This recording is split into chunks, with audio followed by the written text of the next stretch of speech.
2 spoon போதும் உங்க பிரச்சனைகளை கட்டுப்படுத்த. லயன் டேட் சிரப், தினமும் 2 spoon lion date syrup. Lion date syrup. ஒரு மகிழ்ச்சியான செய்தி. இதயம் நலனையின் விலை லிட்டருக்கு ரூபாய் 105 குறைஞ்சிருக்கு.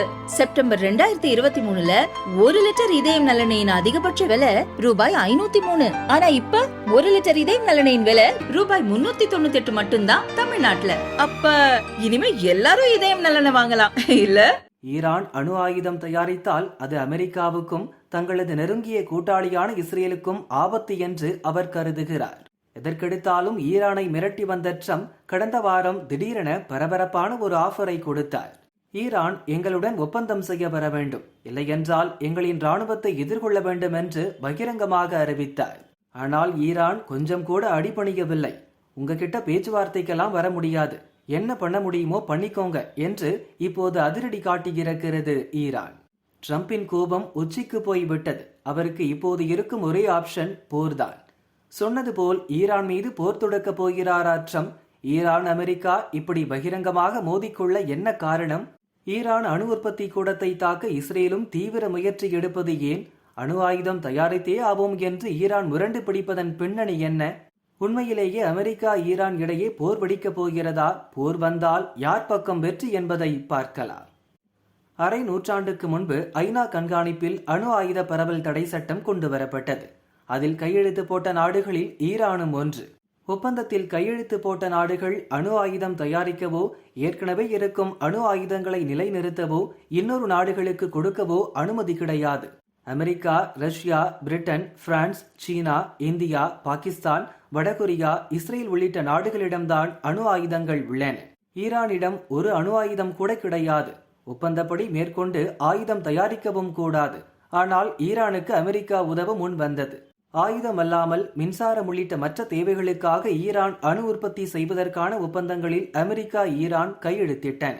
50 ஆண்டுகளுக்கு முன் அமெரிக்கா வழங்கிய உதவிகளை வைத்து ஈரானில் அணு உற்பத்தி நடவடிக்கைகள் படிப்படியாக ஆரம்பித்தன. அணு ஆயுதம் தயாரிக்கவில்லை என்பதை சர்வதேச அணுசக்தி அமைப்பு சரிபார்த்த பிறகுதான் இந்த நடவடிக்கைகள் எல்லாம் ஆரம்பித்தன. அமெரிக்காவுடன் சேர்ந்த ஐரோப்பிய நாடுகளும் ஈரானுக்கு உதவி செய்தன. ஆனால் 1979 வாக்கில் ஈரானில் புரட்சி வெடித்தது. இதனால் அமெரிக்க, ஐரோப்பிய நாடுகளுடனான ஈரான் உறவு பாதித்தது. அணு உற்பத்தி தொடர்பான வேலைகளும் பாதியில் நின்றன. ஆனால் ஈரான் தனது அணுசக்தி திறனை மேம்படுத்த விரும்பியது. இதற்காக ரஷ்யாவிடம் நெருக்கம் காட்ட ஆரம்பித்தது. அணு உற்பத்திக்கு ரஷ்யாவும் உதவ முன் வந்தது. அதோடு தங்கள் அணு உற்பத்தி தொழில்நுட்பத்தையும் ஈரானுக்கு சொல்லிக் கொடுத்தது. அதை வைத்து அணு உற்பத்தியில் ஈரான் வளர ஆரம்பித்தது. ஒரு கட்டத்தில் மின்சாரம் உள்ளிட்ட இதர தேவைக்காக அணு உற்பத்தி செய்வதை தாண்டி ஆயுதம் தயாரிக்கும் முயற்சிகளும் களமிறங்கியது. இருப்பினும் அணு ஆயுதம் தயாரிப்பது அவ்வளவு சுலபமான காரியமல்ல. அதற்கு 90% தூய்மையான செறிவூட்டப்பட்ட யுரேனியம் வேண்டும். இந்த தொழில்நுட்பம் ஈரானிடம் இல்லை. இருப்பினும் ரஷ்யா சொல்லித்தந்த தொழில்நுட்பத்தை மேம்படுத்தி யுரேனியம் செறிவூட்டலை தீவிரப்படுத்தியது.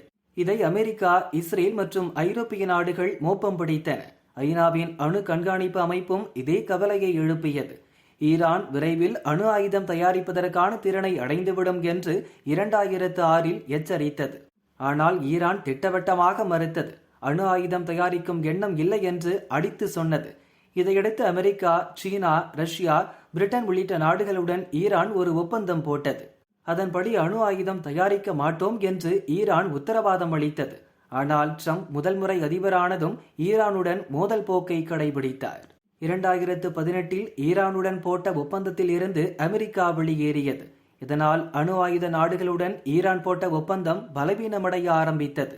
அமெரிக்கா பின்வாங்கியதும் இதுதான் சமயம் என கருதிய ஈரான் யுரேனியம் செறிவூட்டலை மின்னல் வேகத்தில் முன்னோக்கி கொண்டு சென்றது. ஈரான் அடுத்த சில ஆண்டுகளில் 60% தூய்மையான செறிவூட்டப்பட்ட யுரேனியம் ஈரான் வசம் இருப்பதாக தகவல் வெளியானது.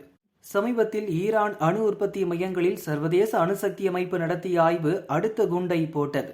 அதாவது ஈரானிடம் 83.7% செறிவூட்டப்பட்ட யுரேனியம் இருந்தது ஆய்வில் தெரிய வந்தது. ஈரான் சப்பை கட்டு கட்டியது. செறிவூட்டும் போது ஏற்பட்ட ஏற்றம் இறக்கத்தால் இந்த மாற்றம் நடந்திருக்கும் என்று சொன்னது. அணு ஆயுதம் தயாரிக்க 90% செறிவூட்டப்பட்ட யுரேனியம் வேண்டும். அதை ஈரான் நெருங்கிவிட்டது. இனி எப்போது வேண்டுமானாலும் அணு ஆயுதம் தயாரிக்கும் என்று பல நாடுகளின் உளவு அமைப்புகள் எச்சரித்து வருகின்றன. ஒப்பந்தத்தை மீறி ஈரான் அணு ஆயுதம் தயாரித்தால் முதல் தலைவலி அமெரிக்காவுக்கும் இஸ்ரேலுக்கும் தான். காரணம், ஈரானும் இஸ்ரேலும் 40 ஆண்டுகளாக நிழல் யுத்தத்தில் மோதி வருகின்றன. அரை நூற்றாண்டாய் இஸ்ரேல் மோதி வரும் பாலஸ்தீன் கிளர்ச்சி படைகள் லெபனானில் உள்ள கிளர்ச்சி படைகளுக்கு பணம், ஆயுதம் என சகல உதவியையும் வழங்குவது ஈரான் தான். இருப்பினும் ஈரான் இஸ்ரேல் இடையே பல ஆண்டுகளாக நேரடி சண்டை இல்லை. ஆனால் காசா போருக்கு பிறகு அதுவும் நடந்துவிட்டது. நஸ்ரல்லா, இஸ்மாயில் ஹனியே, யாஹ்யா சின்வார் என ஹமாஸ், ஹிஸ்புல்லா அமைப்புகளின் உச்ச தலைவர்களை இஸ்ரேல் அடுத்தடுத்து போட்டு தள்ளியது. இதை ஈரானால் தாங்க முடியவில்லை. கடந்த ஆண்டு ஏப்ரல் மற்றும் அக்டோபர் மாதங்களில் 2 முறை சரமாரியாக இஸ்ரேல் மீது ஏவுகணைகளை வீசியது ஈரான். ஏப்ரல் தாக்குதலுக்கு இஸ்ரேல் பதிலடி கொடுக்கவில்லை. அக்டோபரிலும் ஈரான் தாக்குதல் நடத்தியதால் 2க்கும் சேர்த்து அதே அக்டோபரில் பதிலடி கொடுத்தது இஸ்ரேல். அதன் 100 போர் விமானங்கள் ஈரானுக்குள் புகுந்து குண்டுமழை பொழிந்தன. ராணுவ முகாம்கள், ஏவுகணை தயாரிப்பு கூடங்கள், ஆயுத சேமிப்பு கிடங்குகளை துல்லியமாக குண்டு வீசி தகர்த்தன. இஸ்ரேல் நடத்திய வெறியாட்டம் ஈரானை நிலைகுலையச் செய்தது. கனவிலும் மறக்க முடியாத பதிலடியை இஸ்ரேலுக்கு கொடுப்போம் என்று ஈரான் பகிரங்கமாக அறிவித்தது. கிட்டத்தட்ட 5 மாதங்கள் ஆகிவிட்டன. இதுவரை இஸ்ரேலுக்கு ஈரான் பதிலடி கொடுக்கவில்லை. இன்னொரு பக்கம் அமெரிக்க அதிபர் ட்ரம்ப் செய்த காரியம். 2018 ஈரானுடன் போட்ட ஒப்பந்தத்திலிருந்து வெளியே வந்த ட்ரம்ப் அடுத்த ஆண்டே ஈரானின் ராணுவ தளபதி காசம் சுலைமானியை போட்டு தள்ளினார். ட்ரம்ப் உத்தரவுப்படி ஏவப்பட்ட அமெரிக்காவின் ஆளில்லா விமானம் காசம் சுலைமானி மீது துல்லியமாக குண்டு வீசி கொன்றது. ஈரானின் வெளிநாடு தொடர்புடைய விவகாரங்களை கையாண்ட உச்ச தளபதி சுலைமானி. அவரது இழப்பை ஈரானால் தாங்க முடியவில்லை. அமெரிக்காவை நிச்சயம் பழி தீர்ப்போம் என்று ஈரான் அறிவித்தது. ட்ரம்பை கொலையாளி என்று சொன்னது. இதற்கிடையே அடுத்தடுத்து ஈரான் மீது பொருளாதார தடைகளை விதித்தார் ட்ரம்ப். அடுத்து வந்த பைடனும் ஈரானை தள்ளியே வைத்திருந்தார். அதற்கு இஸ்ரேல் போரில் இறங்கியதும் காரணம். ஹமாஸ், ஹிஸ்புல்லாவுக்கு எதிரான சண்டையில் இஸ்ரேலுக்கு பைடன் அரசு பக்கபலமாக நின்று உதவியது. அதே நேரம் ஹமாஸ், ஹிஸ்புல்லாவுக்கு ஈரான் உதவியது. இதனால் தன் பங்குக்கு பைடனும் ஈரான் மீது பொருளாதார தடைகளை விதித்தார். இப்படி அமெரிக்கா மீதும் இஸ்ரேல் மீதும் ஈரானுக்கு பகை வளர்ந்தது. இந்த நிலையில்தான் யாரை ஈரான் பரம எதிரியாக பார்த்ததோ, கொலைகாரன் என்று சாடியதோ அதே ட்ரம்ப் மீண்டும் அமெரிக்க அதிபர் இருக்கையில் அமர்ந்தார். பைடனை விட ட்ரம்பை கொடிய எதிரியாக ஈரான் பார்க்கிறது. அதிபர் தேர்தலின் போதே 3 முறை ட்ரம்பை கொலை செய்ய பெரிய சதி நடந்தது. ஒரு முறை ட்ரம்பின் காதை துப்பாக்கி தோட்டா கிழித்தது. நூலிழையில் அவர் உயிர் தப்பினார். இந்த சம்பவங்களின் பின்னணியில் ஈரான் சதி இருப்பதாக அப்போதே தகவல்கள் வெளியாகின. இதற்கிடையே அதிபரான ட்ரம்ப் தன்னை கொலை செய்ய ஈரான் சதி செய்தால் அந்த நாட்டையே தடம் தெரியாமல் அழித்துவிட வேண்டும் என்று தனது அதிகாரிகளுக்கு உத்தரவு போட்டிருப்பதாக அதிர்ச்சி கிளப்பினார். முதல் உலக தலைவராக இஸ்ரேல் பிரதமர் நெதன்யாகுவை ட்ரம்ப் சந்தித்தார். ட்ரம்பும் நெதன்யாகுவும் சேர்ந்து ஈரான் மீது தாக்குதல் நடத்த ரகசிய திட்டம் போட்டதாக தகவல் வெளியானது. குறிப்பாக இஸ்ரேலை வைத்து ஈரானின் அணு உற்பத்தி மையங்களை தகர்க்க ட்ரம்ப் சதித்திட்டம் தீட்டியதாக ஈரான் குற்றம் சாட்டியது. ஒருவேளை எங்கள் அணு ஆயுத உற்பத்தி மையங்கள் தகர்க்கப்படலாம். எத்தனை முறை தகர்த்தாலும் மீண்டும் மீண்டும் அணு உற்பத்தி மையங்களை கட்டி எழுப்புவோம்.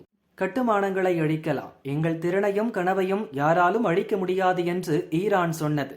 இவ்வளவு பரபரப்புக்கு நடுவேதான் ஈரானை சமாதானம் செய்யும் முயற்சியாக அந்நாட்டின் உச்ச தலைவர் கமேனிக்கு திடீர் கடிதம் எழுதினார் ட்ரம்ப். இது பற்றி அவர் கூறியது: ஈரானுடன் அணு ஆயுத பரவல் தடை ஒப்பந்தம் செய்து கொள்ள விரும்புகிறோம். இதற்காக ஈரான் உச்ச தலைவர் கமேனிக்கு கடிதம் எழுதியுள்ளேன். அவர் ஒப்புக்கொள்வார் என்று நினைக்கிறேன். எந்த காரணம் கொண்டும் ஈரானிடம் அணு ஆயுதம் இருக்கக்கூடாது. அவர்கள் யாரும் இறக்கக்கூடாது. அமெரிக்கா பேச்சை கேட்டு ஈரான் ஒப்பந்தம் போட முன்வந்தால் இஸ்ரேல் அவர்கள் மீது குண்டு வீசாது. ஈரானை எப்படி தாக்க வேண்டும் என்று இஸ்ரேல் நினைக்கிறதோ அதை செய்யாமல் நிறுத்தி வைத்துவிடும் என்று ட்ரம்ப் சொன்னார். ஆனால் ட்ரம்ப் சொன்னது போல் எந்த கடிதமும் கிடைக்கவில்லை என்று ஈரான் சொன்னது. அதே நேரம் ட்ரம்ப் பேட்டிக்கு கமேனி பதிலளித்தார். ட்ரம்ப் பரிந்துரை மரியாதைக்குரியதாக இல்லை. ஈரானை யாராலும் பணிய வைக்க முடியாது. நாங்கள் அச்சுறுத்தலுக்கு பணிய மாட்டோம் என்று சொன்னார். இதே கருத்தைத்தான் ஈரான் வெளியுறவு அமைச்சர் அப்பாஸ் அரக்சியும் கூறினார். அழுத்தம் கொடுத்து ஈரானை பணிய வைக்கும் அமெரிக்காவின் கொள்கை ஒரு நாளும் எங்களிடம் வேலை செய்யாது. இப்படி அழுத்தம் தந்தவர்கள் எல்லாம் எங்களிடம் தோற்று போய்விட்டார்கள் என்று அவர் சொன்னார். இந்த நிலையில்தான் ஈரான் அதிபர் மசூத் பெஷெஷ்கியான் அமெரிக்காவுக்கு நேருக்கு நேர் பகிரங்க சவால் விடுத்துள்ளார். அமெரிக்கா மிரட்டலையும் உத்தரவு போடுவதையும் ஏற்றுக்கொள்ள முடியாது. எந்த பேச்சுவார்த்தைக்கும் வரமாட்டோம். உங்களால் என்ன பண்ண முடியுமோ பண்ணி பாருங்கள் என்று ட்ரம்புக்கு பதிலடி கொடுத்துள்ளார். ஈரானின் அனைத்து கட்ட தலைவர்களும் ட்ரம்பின் ஒப்பந்தத்துக்கு உடன்பட முடியாது என்று சொல்லிவிட்டார்கள். ஈரானுக்கு ட்ரம்ப் கொடுத்தது 2 ஆப்ஷன் தான். அதில் ஒன்று ஒப்பந்தம், அது ஒரு நாளும் நடக்காது என்று இப்போது தெரிந்துவிட்டது. மிச்சம் இருப்பது ராணுவ நடவடிக்கை, அதாவது போர். எனவே ஈரான் மீது ட்ரம்ப் போர் தொடுக்கப் போகிறாரோ என்ற அச்சம் ஏற்பட்டுள்ளது. எப்படியாவது ஈரானின் அணு உற்பத்தி மையங்களை குறிவைத்து தாக்க வேண்டும் என்பது இஸ்ரேலின் ஆசை. கடந்த முறை ஈரானில் போர் விமானங்களை அனுப்பி தாக்குதல் நடத்த இருந்தபோதே அதைத்தான் குறிவைக்க விரும்பியது. ஆனால் பைடன் மற்றும் மற்ற நாடுகளின் தலைவர்கள் அப்படி எந்த வேலையையும் செய்துவிட வேண்டாம் என்று இஸ்ரேலை தடுத்தன.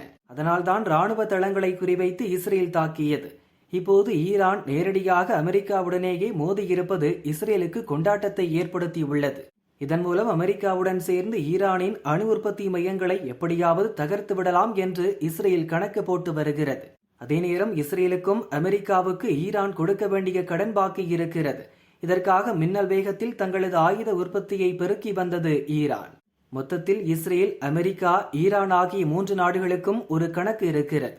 கிட்டத்தட்ட கணக்கை தீர்க்கும் இடத்துக்கு 3 நாடுகளும் வந்து விட்டன. இது மட்டும் நடந்தால் நிச்சயம் மிகப்பெரிய போர் வெடிக்கும். 3 நாடுகளை தாண்டி பல நாடுகள் நேரடியாகவோ அல்லது மறைமுகமாகவோ இதில் களமிறங்கக்கூடும் என்று சர்வதேச நிபுணர்கள் எச்சரிக்கை மணி அடிக்க ஆரம்பித்திருக்கின்றனர்.